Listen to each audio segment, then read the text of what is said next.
So welcome everybody to the Street Photography Mentor Masterclass on finding your style. So I'm going to start this off. We're going to go through some slides. First, I'm going to show you some photographers. We'll talk for a second, and then I'm going to go through slide presentation. I'll read along, and after each one, feel free to ask some questions, and we're gonna go from there. It's going to have some structure and a little bit of a free form. I think I hear a dog. Yeah, so yeah, I'm pretty sure that's my dog in the other room. So, and we will go from now. Where's my screen share? There we go. Okay. All right, so I'm gonna just flip through these.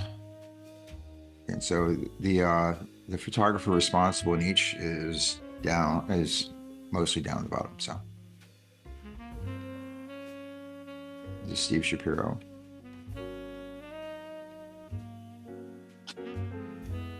Robert Frank.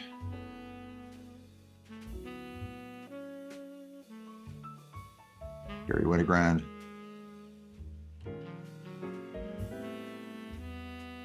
And this is a little added thing, and who's not a street photographer, Albert Watson. But again, it's a style thing, and the what I'm going to talk about transcends what your genre is. So I just figured I'd throw in somebody else who I happen to like.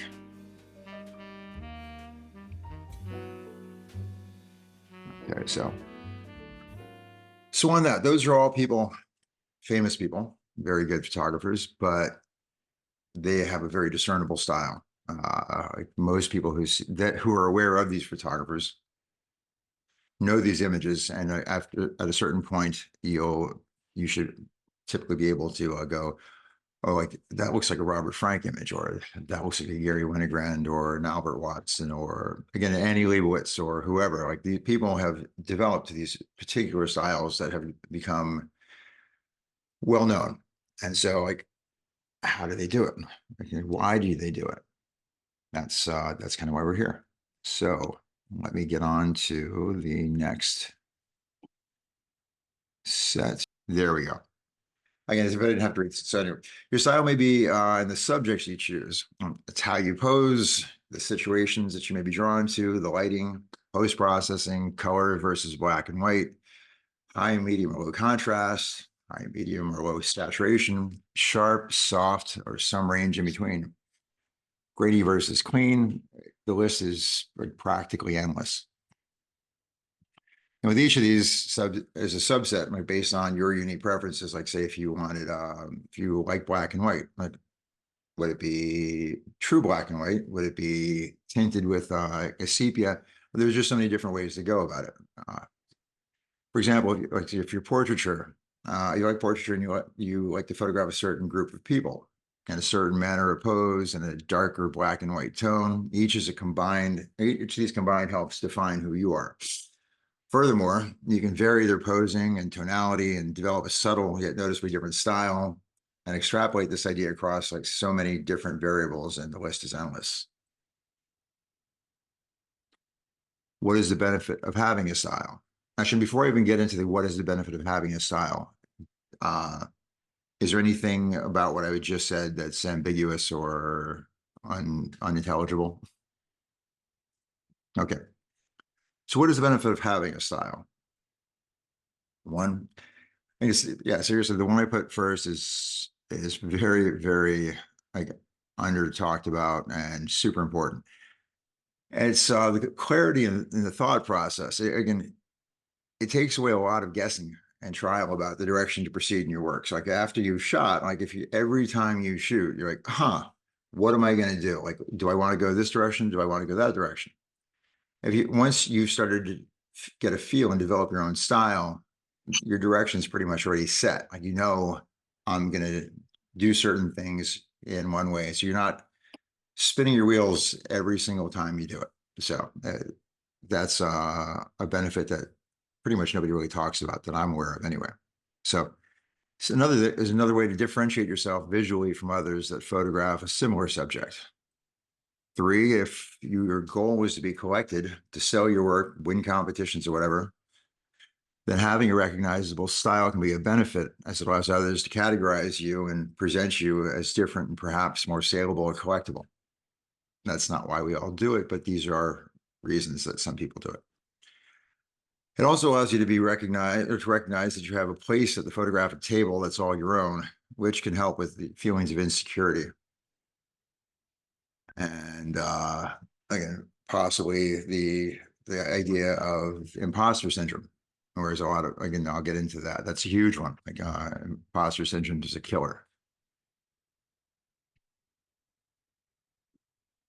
And to create your style. So again, before we get into the create your style, is there anything that you want me to go back over? Anything that was difficult, or maybe I went too fast?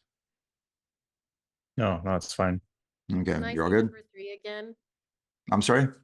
Can I see number 3 again? I was writing them Sure. down. Yep. Or 3 and 4. Okay, cool. Mm-hmm. And this, I'm going to send this all like to you all. So like, I'm going to make a PDF out of this whole thing, and you guys can have all this. So creating your personal style. And there's a few bullet points. It's like, one, it's acquired. I'm going to get deeper into this, but when it's personal style is acquired over time. Like a true personal style isn't something you can really force. If it's like, people will start throwing all sorts of filters on and whatnot, and they'll see what's trending, and like that's not necessarily you. And I look back at some of the work from way back, and I look and I cringe.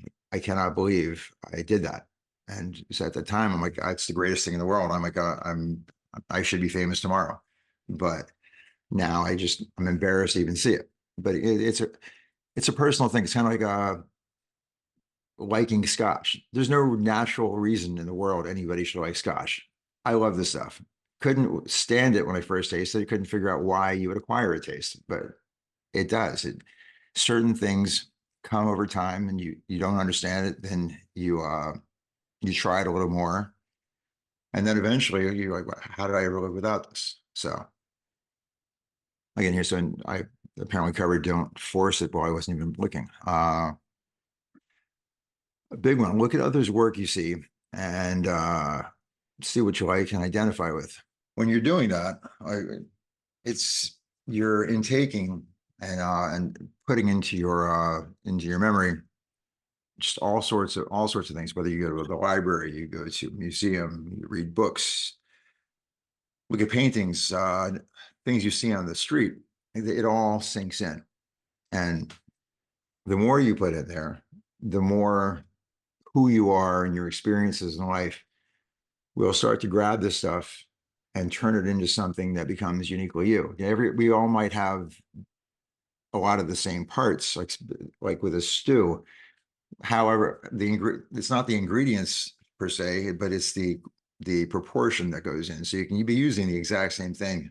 In France, a baguette, I think, has only 4 ingredients, yet they taste different all over the country.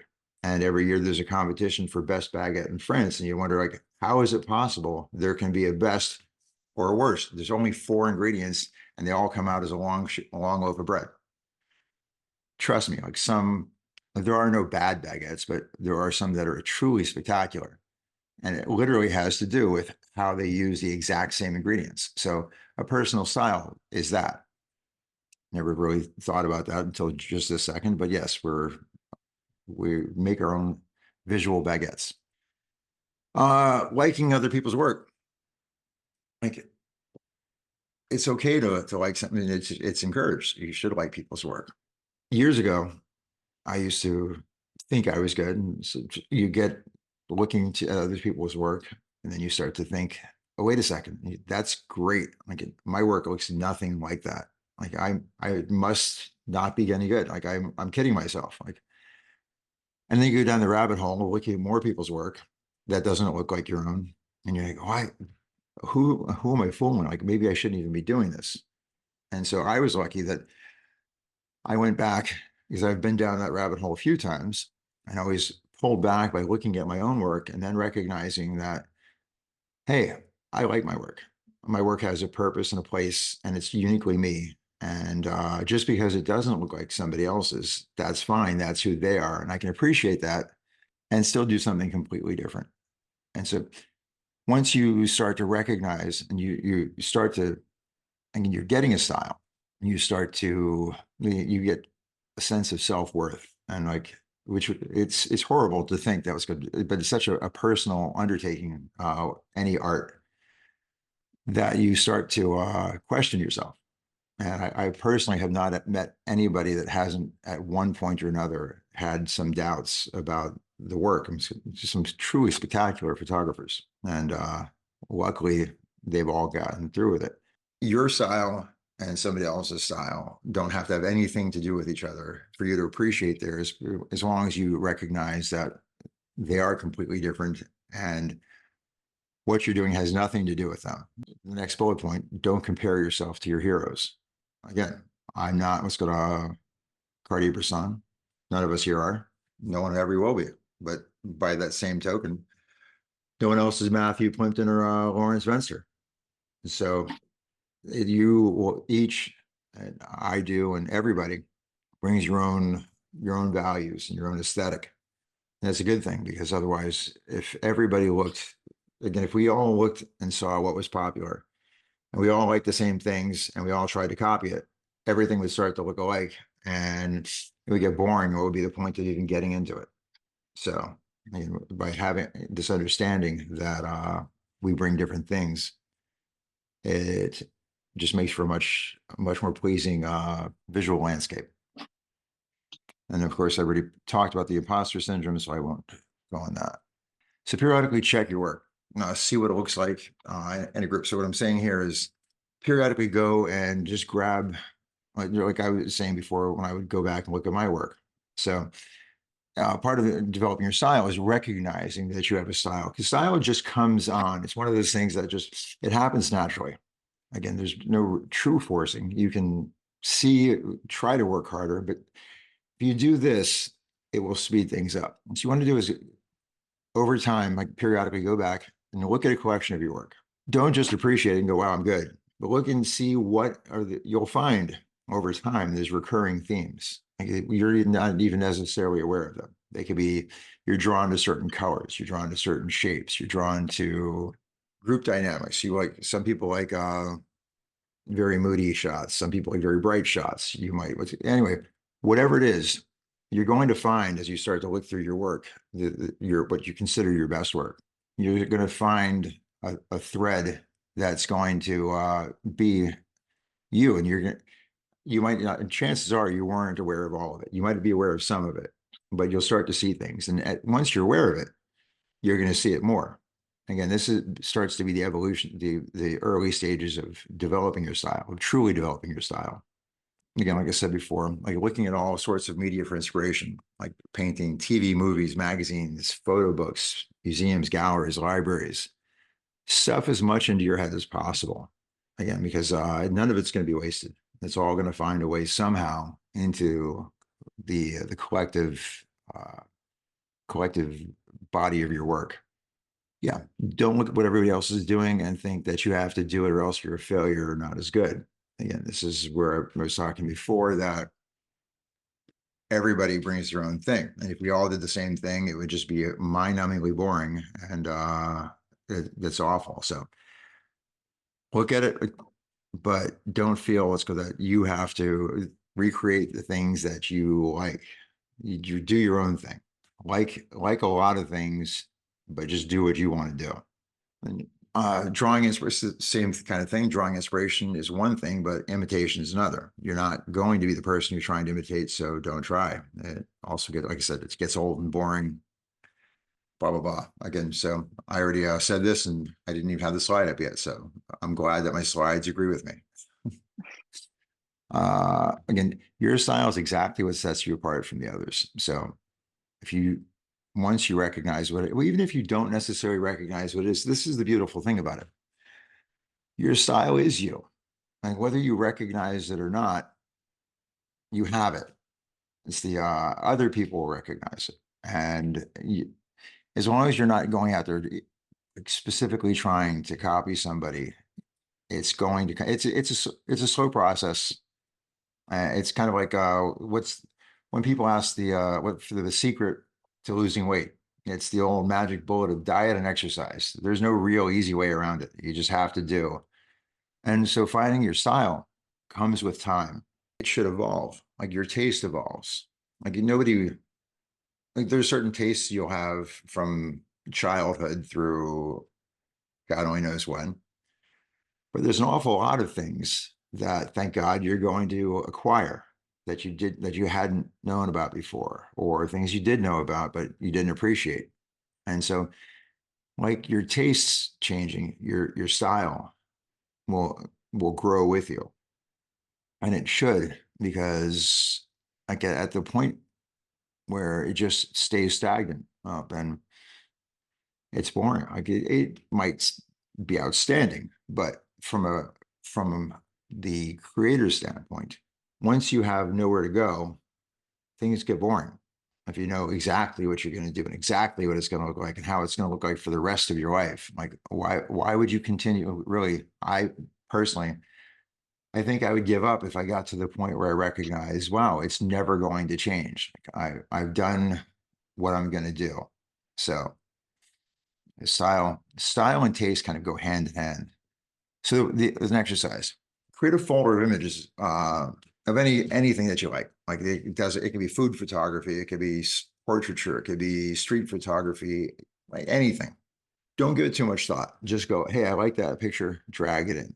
Just across the genres. Just you like that picture, just this huge folder of stuff. Like I did this years ago, but I had to rip stuff out of magazines and put it into a big binder. It got huge and cumbersome. But it was helpful because what you do is once you've got this, here we go. Once you got it, go through it. Don't when you first gathered it together, you're not too critical. You just go, I like that, boom, done. Then after you've gotten like a decent amount of stuff, go back through more critically. Now look at these images and go, okay, what about them do I like? This becomes a harder question, but a very valuable question. So once you go through these things and start going, okay, well, I like this, I like about this one, I like this about this one. They're not all going to necessarily be related, but an awful lot of them will be. And you'll find certain factors. It could be the lighting, it could be the color, it could be the subject matter, it could be any number of things, but you're going to find across like somewhere in that folder that you created, something is going to sew those images together. And these are going to be the things that you're drawn to. And so once you are, you can start to recognize one, whether any of that's currently in your work, but you can start to look at adding some of that to your work because this is what's resonating with you. It's not the same thing as saying, I want to go and recreate Cartier-Bresson's guy jumping over the puddle at Gare Saint-Lazare. Totally different thing. This is like saying, I like dark and moody. I like light and airy. I like photos of kids in groups, whatever, airport workers, anything. But you start adding these things in over time because you recognize this is what actually makes you stop on an image. So, okay, this will help you understand the elements. You can try incorporating them with purpose. I'm getting out ahead of myself. Let me get past this one because I've already covered all this. And I'm going to send this to you. All right. Yeah. So with all that said, I'm sure I've got an awful lot more to riff on, but I don't want to get so far ahead that I'm not answering questions. Let me get this out of here so I can see my screen more naturally. I feel more comfortable now. So does anybody like so far have any questions on that? So there's a balance between not comparing yourself to other people and feeling bad about the comparison versus, oh, that person did a better job of this and this is where I need to improve. So can you, as a motivation, can you expand on that or talk about that? Yeah, no, so improving is obviously a good thing. It's all relative, but say you're looking at somebody that's photographing like a similar genre. Is that what you're saying? So you're comparing apples to apples. So part of it comes As much down as to, yeah. So part of it comes down to what makes you think that what they did is better. It's good at a certain point to drive yourself to work harder, because that just makes us all better. And so there's some of that when you look at a contemporary who's again in the same genre, but don't look at that again. Don't get into a direct comparison, because you're not that person. Your work isn't going to be that person, and vice versa. You think your work isn't as good. That person could be equally looking back and going, well, I need to be Roger. And then two other people might be looking at and making different choices. So a healthy competition can be okay, but not to the point where you get so caught up and then start to feel bad that your work is not there. Was Okay, that thanks. so? Yeah. And with social media, it's a huge thing. So for the finer points of social media, of course, I think we all know, but from a creator standpoint, social media, I think, can be one of the worst. It has its pluses, but where it's absolutely like can destroy people is when you don't recognize why you're putting stuff up. Like, so say you put up an image, we'll use Instagram because it's a popular and I use it. So you put up an image or a series of images, and one day you put up this one image and it gets 20 times more likes than anything that you've ever put up. So you're like, oh, that's great. I'm going to put up, I have more images like that, or I'm going to start creating more images like that because that got more stuff. Well, that's the exact wrong reason to do it. Because so unless you're absolutely looking to be popular with people and not yourself, then that's fine. What makes it so soul sucking is it's a moving target.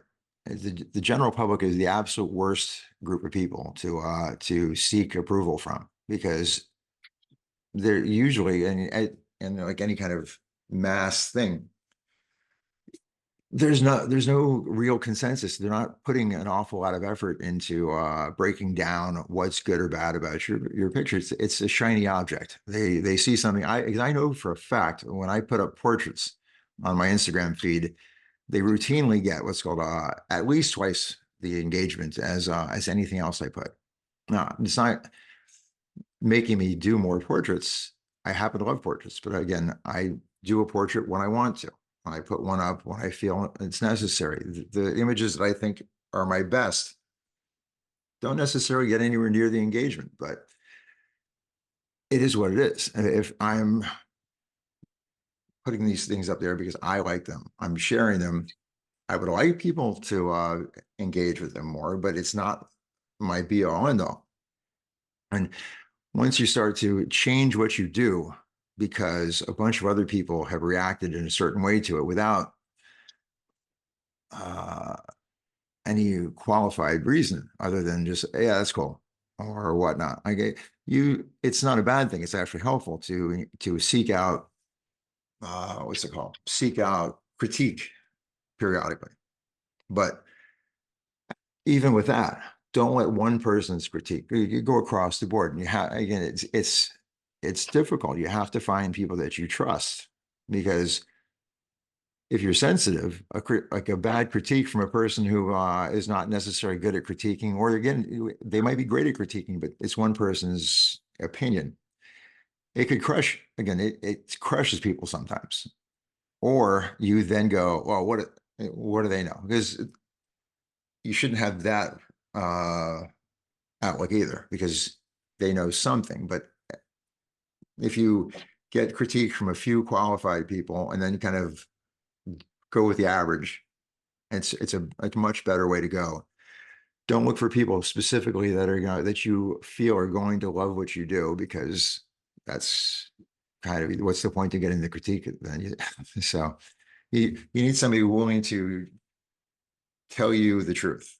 at least as the truth as they see it. Because this is something that's visual. This is something that's different. Like not only our styles are us, people's tastes are theirs. So we can't possibly appeal to everybody. Again, it's folly. People will be certain people will gravitate toward that. Other ones won't. It's all good. But if you don't, it's going to identify what makes you happy, which again is helps develop the style. I mean, this whole thing's on style, but it's one of those things that we really don't have to worry about. Again, and it sounds kind of counterintuitive and counterproductive when I put this whole thing up on style, but the reality is you can't get away from your style, like short of trying. It's good. And then so if you just work with integrity, make yourself happy, do what you like, and then do that exercise, among other things I was telling you about, if you want to kind of like move it along a little bit faster. But it's a life change. It's a lifelong goal, and it's a lifelong process. So where you are now, I hope 20 years from now, it's not the same. Like I hope it's just great now and gets better, but not like get wonderful now and then just be exactly the same person along the way. Because seriously, what would you have to aspire to at that point? Can you speak a little bit to what you know of or think some options are for photographers in, I think, our space about critiquing? It's not like we can just go out and ask 5 random people to critique our work. What would you kind of what's out there? What are options? That's a really good question. One I'm not 100% sure that I have an immediate answer to, but I think I definitely should look up. But yeah, so I guess we don't all have friends that are qualified. So and the last person you want to ask is like mom, your best friend. Oh yeah, this is who people that like just don't want to hurt your feelings. And we also all know somebody that just can't wait to hurt your feelings. So I don't have. See again, then there's groups, but I don't place a lot of trust in a lot of these groups. So it's this to find somebody that you truly trust to critique is difficult. Now there's what is it, lens culture? Are you all familiar with lens culture? Okay, so lens culture is it's an online magazine, I think, something like that. So they produce a website. So it's not really a magazine. It's a website that has multiple contests a year, and they're very interesting resources. They put out a book, I think, every year, Lens Culture Volume, whatever. I've got the first few. I've not kept up, but they have. I think you can put up they're free to enter to a certain point, and then if you do, I think 5 images, you have to pay for, I think, the 5, but they include a critique, which I find to be pretty valuable, because the people they're putting aren't just jerks who don't know what they're talking about. They're actually qualified people that have good standing. So I think that's one of the good routes to go. They're a good organization that doesn't seem to just want to take your money. So a lot of people would say go to contests and stuff like that. The problem with a lot of contests is that a lot of them are just contests to be contests. They're really not overly helpful. They're just looking to take money and produce contests. Lens culture seems to actually go in the route that they're curating this thing well, but when you ask for a critique, they're going to give you a very reasonably thought out critique. They're going to, so whoever it is that's critiquing you, and I don't think you get a chance to pick who critiques you, but I've had 2 critiques, and I thought they were very valuable. I thought the points were all good. I appreciated the resources they threw at me, and I didn't feel that I was being taken advantage of. I didn't feel that I was being coddled. I didn't feel that I was being picked on. I was just felt fair and seemingly unbiased. So like that would be my first thing. Check into lens culture and see. So they've got, I know they've got like street photography, they've got portraits, they've got open call, they've got a number of different contests throughout the year. And you might even, if I don't know if you can contact them for just a critique off the bat, but definitely when the contest comes up that meets the criteria, like the work that you want to show, I would recommend going that direction. And from there, they can probably give you a good resource or a number of resources on where you can go. I'm going to look this up because I think I read something not too long ago. I cannot remember where, and therefore I don't want to say it. That was talking about like what this person was considering legitimate contests versus all the thousands seemingly of other contests that are out there. And winning a contest is great. Not winning a contest is great. It doesn't really matter what's going to get, because it's like say the Academy Awards. Only one person's getting Best Actor, but you might get the best role of your life. Unfortunately, that same year, a slightly better role came up that in any other given year you would have won it. But this one time, you happen to come up against something so strong and pointed for the moment that you are edged out. You can't let that discourage you. You can't say, oh, well, I lost that contest, or I didn't place, or I didn't do this. It's not a big deal. So you just don't put too much weight into whether you win a contest or lose a contest. It's just a matter of getting in there, seeing what you're up against, appreciating the process. And again, if you win, cool. If not, no big deal. Tomorrow, grab your camera. Tomorrow's another day. And again, who knows? So, but yeah, try lens culture. That was a bit long-winded, but I hope it was helpful. No worries. Anybody else? So Becky, those photographers I showed before, are you familiar with any of them? No. Okay. Maybe Well, if I again, that's just like visually the last set you had with the female dark right. black and white high contrast, that looks very familiar. That was Albert Watson. He's a Scottish photographer who years and years ago I wanted to assist. Like my goal was to be his assistant. I was his assistant for a lot of very well-known photographers, but he wasn't one of them. I knew his assistants and I was trying to get in, but they didn't want to leave.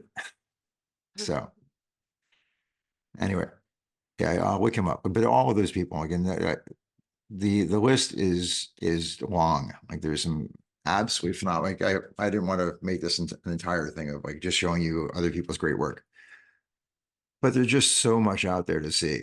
And again, when you start to notice the threads, like again, you can usually see an Annie Leibovitz shot and go, oh, that's either Annie Leibovitz or in some cases, one of her first assistants, because if you're Annie Leibovitz's first assistant, you learn a lot. And some of her rubs off on you, both good and bad.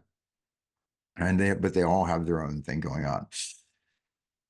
You'll see, again, once you learn more of Albert Watson stuff, you go, oh, totally Albert Watson. Bresson definitely has his style. You can look at a certain thing and go, that's Bresson or somebody that was influenced by Bresson. Again, tons and tons of people were influenced by Bresson, but then went off.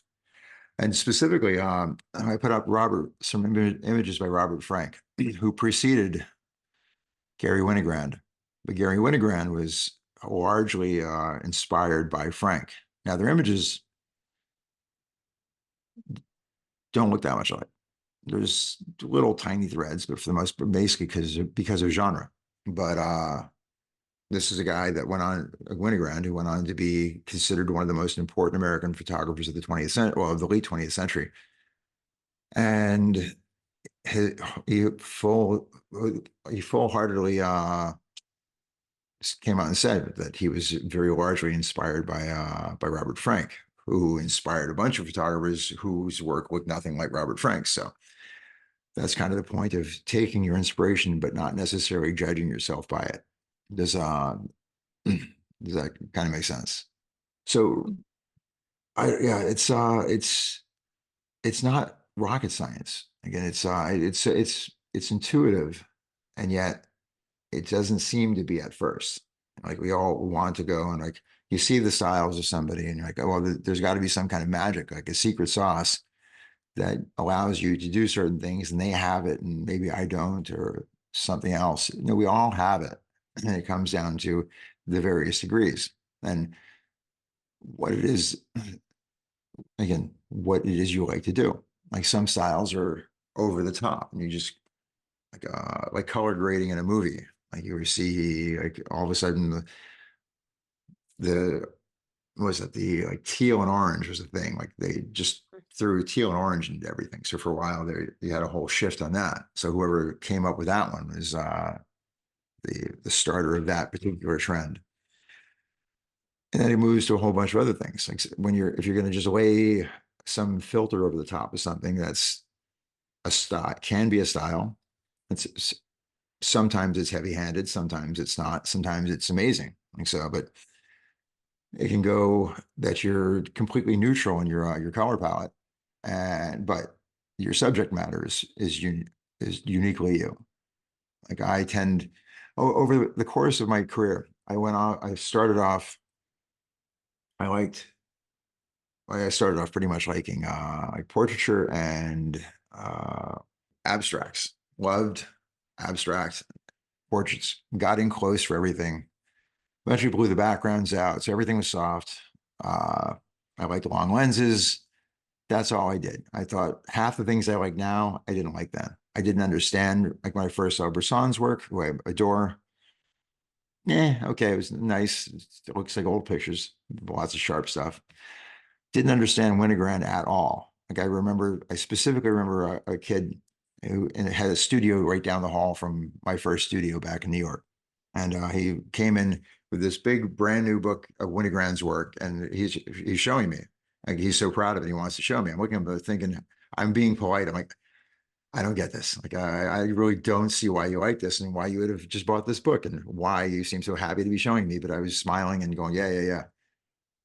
Now, I'm floored by Winogrand's work. I see I can have how brilliant this stuff was. And yeah, I recently saw a show here in Paris that was featuring some of his work. And I'm like, oh my God, like I just can't believe that I'm in like this close enough. Thank God I don't touch. I'm an adult. I don't do that, but close enough to touch. And where did that come from? Like now, the work I did at one point compared to what I am doing now, night and day. There are still themes that come across, but you'd really have to look hard. Now it's what I went from liking long lenses and everything being soft to I like wide angle lenses. I get them close. Like I own zooms. I never use them. I like sharpness pretty much throughout the frame. Not in every case. Each subject has its own reason, but this is an evolution. I'm not the same person, even though certain threads of the old me are still here. There's an awful lot that has changed along the way, and like thank God for it. Because again, if my work still looked like it did when I was younger, I would be I would just be totally bored. Now, somebody out there who was willing to pay me to produce this work a long time ago, somebody else might still be happy to do it, but I don't want to be doing it because I've moved on. Like a band that starts off in their garage and like everybody's like, so they get a following, they're raw, they've got energy. People are like, oh my God, I love it. They're the best thing in the world. They actually become better musicians over time and they get bored of playing the same three chords and whatnot. And they move on to more complicated pieces. And then the original fans, like, oh my God, you sold out. No, you've just evolved. You don't mean to leave your old fans behind, but if they don't progress with you, don't keep yourself back just because your initial followers didn't keep up. It's yeah, they're not yet. The photo that you have below where it says the street photographer mentor, the woman on the bicycle, is that an example of your newer work or your older work? Actually, that's kind of middle work. That was I shot that on like in Paris years ago, actually, using the first film rangefinder I ever bought, which wasn't a Leica, by the way. And again, this is I started again. This is part of the evolution. These things came along, and I started again partially because of the camera I was using. It gets harder to like hit a moving subject when you're using a rangefinder and you're using a narrow depth of field. So that it's a long time ago, so I don't remember exactly what I do remember it was a 50mm lens. At that time, that's the only lens I owned for that camera, which I still have and still shoot, but I've got more lenses now. And since then, I rarely ever use that lens because it's again, it doesn't see as wide as I like to see. But yeah, no, that was part of the evolution, and part of that was I got so used to doing what I was doing that I got bored. I'm like, okay, what I was doing, I could do blindfolded. Like it's too easy for me. So I just always made it a habit to step things up and make them a bit harder. At the point when there's no challenge anymore, I find I have to go and then challenge myself. So otherwise, it's going to I find I'll slip into a rut and keep producing the same thing. Like it just becomes like a script. I don't want it to be a script. I want to know, I want things to change. I want to know that I have to be awake and alert in order to do this stuff. Otherwise, it doesn't feel fun to me. So some people I know like to get to the point where they've got it so dialed in that they don't have to think about it. I'm not like there's aspects of that I've got now, but again, I choose a more challenge. Street photography is a very challenging genre. So like it doesn't just again, it changes all the time and you have to be on your game. So anyway, Nick, you were about to ask something. Yeah, I don't. This is not necessarily a. I don't know if this is a great question because there's an answer to it really. As I was just flicking back and forth from some of my favorite photos where you were talking and sort of thinking about it, and I think one of the things I probably struggle with is separating. I might be reading some of the things you said wrong, but there's the kind of technical aspects of style, but there's also the creative aspects of style, right? So how you want to do, I know that all results in one creative image, but if you want to do black and white and focus and depth of field and which kind of lens and so on, that's all part of your style. But then, so some of the things that I find difficult with street photography is I don't really want modern cars in a lot of the things. I don't like, it doesn't feel like, it's an inspirational thing, but kind of you think of a really good scene and there's this kind of like Honda sitting there and you think, well, this guy's completely ruined my shot, and I can do about that. Or the fact that every passerby is looking at their phone, right? That also it doesn't make an interesting scene for me. And I look back at a lot of the photos I like, and I'm trying to think my way around. And this isn't a street photographer, but I really like a lot of photos that Flip Schulker did, and I'm not going to get to shoot Muhammad Ali and John F. Kennedy, right? So the differentiating kind of the context in which you're shooting and the time, and another photographer I like is Martin Parr, and I'm not, I the nostalgia, the kind of the British nostalgia kind of element of that and what he captures. So it feels kind of there's two aspects of that, and I feel like I know what I have to do, which is just keep shooting photography and working with it on the technical side. It's that kind of the things I can't control as well. Going out and finding that scene is a little bit of a harder thing to. I don't know if that's a question really, but that's kind of bothering me about. But no, but what you're bringing up, I've talked on that here. So I'm about to.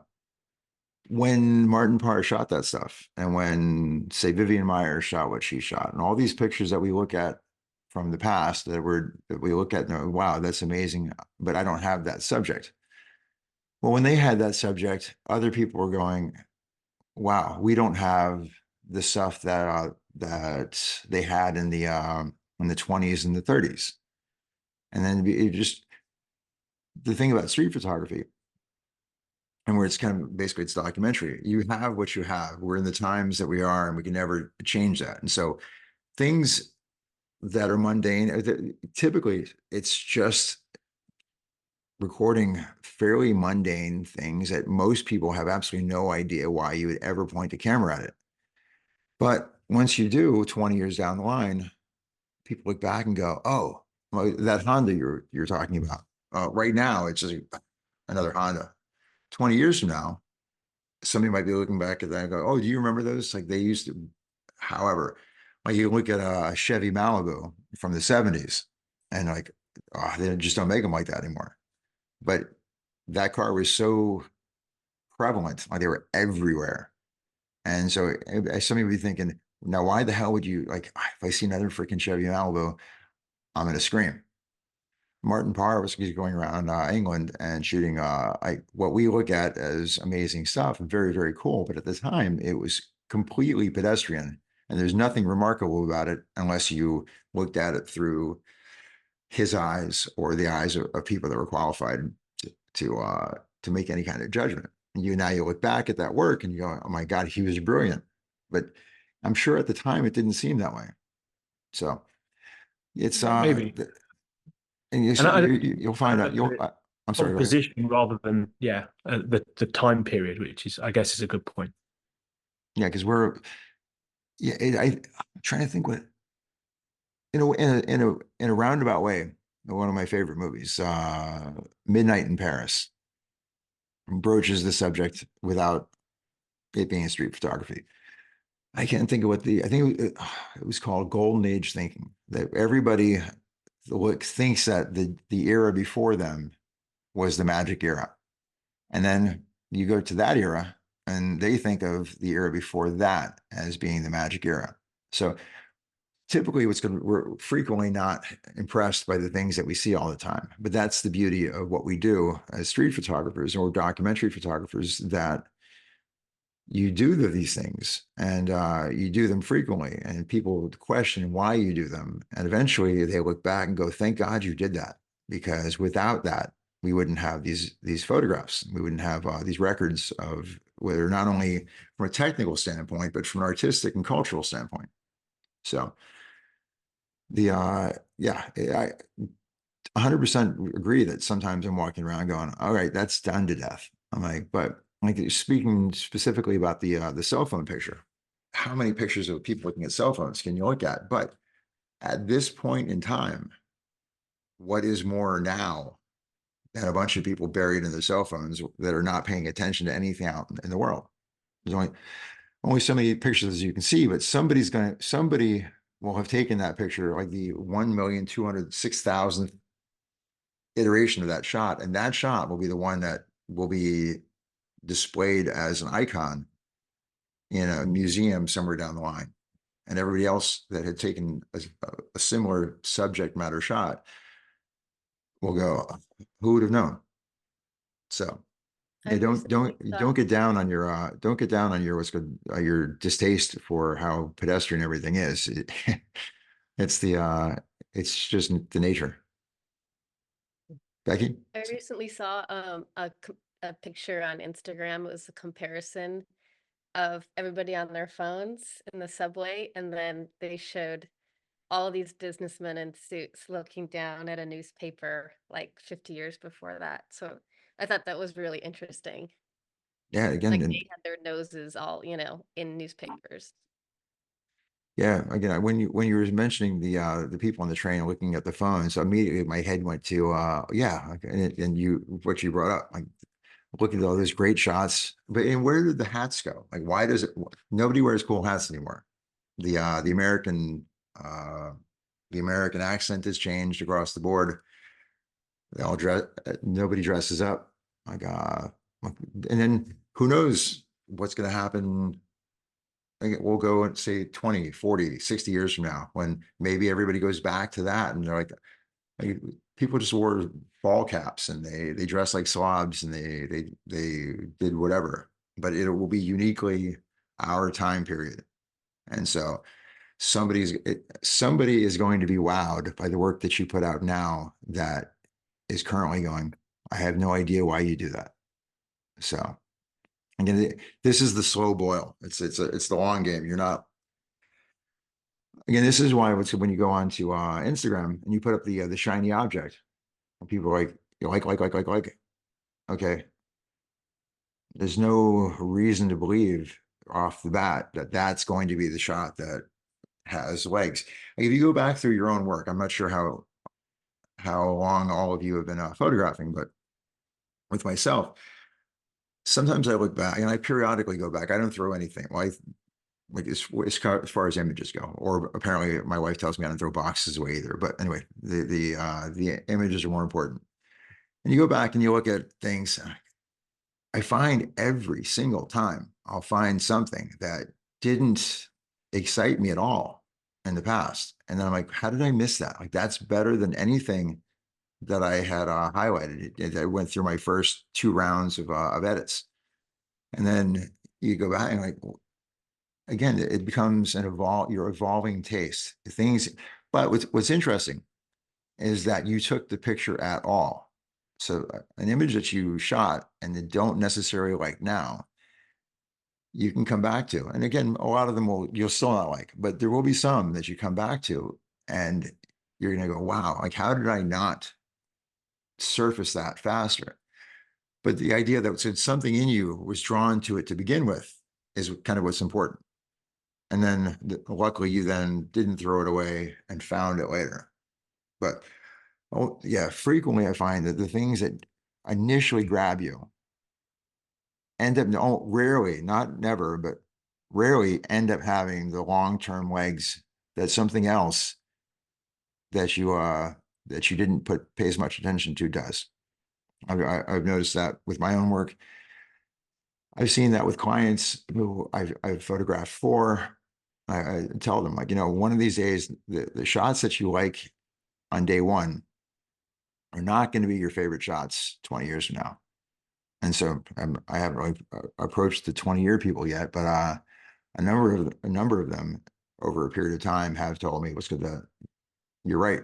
It's these shots that just didn't seem to have the gravity in the beginning because they weren't the shiny wow shots. Had much longer life and grew on them, which became much more important shots. So yeah, there's that. So anybody have anything else they want to throw in? Okay, so from what I've gone over, it's this whole thing. So from start to finish, again, developing style is just it's a continually evolving thing. There is no fast way. Yeah, it's just consistent work, but it doesn't have to be necessarily hard work. It's just going about you being you and you being the legitimate you and not necessarily trying to be somebody else. But so there's no, yeah, it feels almost like false advertising when I'm telling you, like in the beginning of this or the name of the thing, like finding your style. It sounds like, oh, there's a fast way to do it. There isn't a fast way to do it, but there's a slightly faster way to do it. And that's with the exercises that I gave you. And then just the recognition of what's actually going on, that you're not evolving in your style. You're not finding your style, even if you're not necessarily specifically looking for it. I think what's going to you're going to have a better time if you just recognize that it's happening, and then periodically check in on your own work more so. And the building the image file is, again, I think it's got a legitimate and worthwhile way to go. But the most important thing is to just keep working the way you do and go back and review. So you're not necessarily every single image you shot, although you should go back through some of your outtakes just because you're going to find the surface, but periodically go through the work you have and then see, like, analyze it, be critical on it, see what you still like, see what the threads are that marry them all together, And you're gonna notice an evolution, but you're gonna notice what's called the similarities, and it's just all it's gonna take care of itself. Again, so yeah, I hope I'm not disappointing anybody when I tell you that there is no magic to it, but the magic is the fact that we can do it at all. And the fact that you want to do it, because kind of there are so many people out there that don't, and that don't understand why you do what you do, and don't have an appreciation for it. Luckily, don't listen to them. Keep doing what you do, and again, one day, your stuff is going to be out there, and it's going to educate. It's going to bring back feelings of nostalgia. It's going to make people, again, it sounds odd, but images have the capacity for love, hate, and indifference, and everything. But photograph everything that freaking moves, and you're never going to be sorry for it. And it will just continuously get better. In a way, you'll be able to track your evolution as an artist, and that's a fun thing to do. But yeah, at the point where the line just goes straight, that's time to when the line goes straight is when you have to start worrying. So whether that's your heartbeat or your creativity, your style, you just need to keep growing. So that's all I've got for you, unless you've got some more questions. So Thank you. you, Keith. That was great. my pleasure. So again, I hope the not very well typeset slides before. Again, this is all. So my style as a presenter is evolving. Hopefully, it evolves faster than than the rest of the stuff. But It's fine, and I'm a graphic designer. Like Helvetica, white background, gray letters, perfect. okay, It was thank you, fine. thank you, Beck. So I will get. I'm gonna wrap that stuff up, and I'm gonna make sure I get it to all of you. So you can take a look at it. If you have any questions, you guys can always get in touch with me. I get back pretty quick. So like if something pops into your head that you didn't ask now, ask me later. Okay. Thanks. Thank you very much. My pleasure. Thank you for stopping in. I hope you all have it. Let's see. It's nighttime here. It looks to me like it's daytime with the rest of you. So Nick, we're just out of curiosity, where are you? I'm in LA now. I was in Okay. London, but I'm here for work. So Okay, because I'm about to say it was good. Your accent is in the wrong time zone. it is, yeah. And my entire body feels like it's in the wrong time zone at this point. So I'll be back on Tuesday. So Excellent. right. All right. Thank you very much, everyone. Have a good Thank day. you. Take care. My pleasure. And bon voyage all. Take care. Good night.